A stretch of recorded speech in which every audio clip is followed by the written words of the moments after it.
ছয় দফা দাবিতে কেন্দ্রীয় কর্মসূচির অংশ হিসেবে রাজশাহীতে মহাসমাবেশ করছে পলিটেকনিক ইনস্টিটিউটগুলোর শিক্ষার্থীরা। এ নিয়ে বিস্তারিত জানাতে সেখানে আছেন সহকর্মী শাহিন আলম। সরাসরি যাচ্ছি তার কাছে। ছয় দফা দাবিতে টানা আন্দোলন করে আসছে পলিটেকনিক ইনস্টিটিউটের শিক্ষার্থীরা। কেন্দ্রীয় কর্মসূচির অংশ হিসাবে রাজশাহীতে আজ মহাসমাবেশ করছে।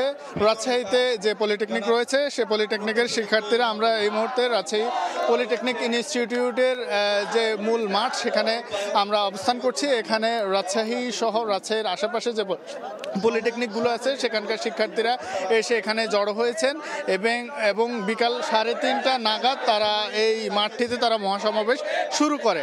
আসলে আমরা জানিয়ে রাখি যে তারা মূলত 6 দফা দাবিতে তারা এই আন্দোলন কর্মসূচি অব্যাহত রেখেছে। তাদের 6টি যে দাবি রয়েছে তার মধ্যে অন্যতম প্রধান দাবি হচ্ছে জুনিয়র ইনস্ট্রাক্টর পদে ক্রাফট ইনস্ট্রাক্টরদের পদোন্নতি রায় হাইকোর্ট কর্তৃক তারা বাতিল করতে হবে।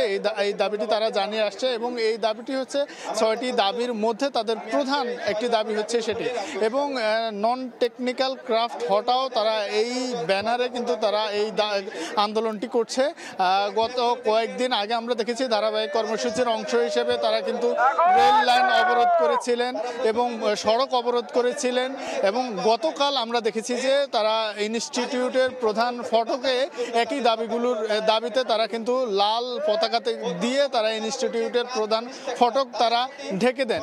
এছাড়া ধারাবাহিকভাবে প্রতিদিন তারা কর্মসূচি পরিবর্তন করে বিভিন্ন কর্মসূচি তারা পালন করছেন। এখানকার শিক্ষার্থীদের সঙ্গে আমরা কথা বলেছি, তারা জানিয়েছেন যে যতক্ষণ পর্যন্ত বা যতদিন পর্যন্ত তাদের এই দাবি মেনে না হবে ততদিন পর্যন্ত তারা তাদের আন্দোলন কর্মসূচি অব্যাহত রাখবেন এবং ধারাবাহিকভাবে তারা এই আন্দোলনকে আরও কঠোর থেকে কঠোরতর দিকে যাওয়ার কিন্তু তারা ঘোষণা দিয়েছেন। তাদের আরও যে দাবিগুলো রয়েছে সেগুলোর মধ্যে রয়েছে তাদের আসলে পলিটেকনিকের যে সিলেবাস রয়েছে সেই সিলেবাসগুলো আন্তর্জাতিক মানের করার তারা দাবি জানিয়েছেন। পাশাপাশি পলিটেকনিকে ভর্তি হওয়ার আর কিন্তু কোনো বয়সের কোনো সময়সীমা নির্ধারণ করা নেই। তারা বারবারই বলছেন যে পলিটেকনিকে ভর্তি হওয়ার বিষয় আসলে সুনির্দিষ্ট বয়স থাকতে হবে। সে বয়সের মধ্যে তারা যেন তাদের বয়সের মধ্যে যেন একটি পলিটেকনিকে ভর্তি হওয়ার একটি সময়সীমা নির্ধারণ করা হয়। কিন্তু তাদের প্রধান যে দাবিটি সেটি হচ্ছে জুনিয়র ইনস্ট্রাক্টর পদে ক্রাফট ইনস্ট্রাক্টরদের পদোন্নতির যে রায় সেটা হাইকোর্ট কর্তৃক তারা বাতিলের দাবি জানিয়েছেন। তো এই ছিল আমার কাছে রাজশাহী পলিটেকনিক ইনস্টিটিউটে যে মহাসমাবেশ চলছে সেখান থেকে তার সর্বশেষ খবর। আমরা এতক্ষণ সরাসরি ছিলাম রাজশাহীতে।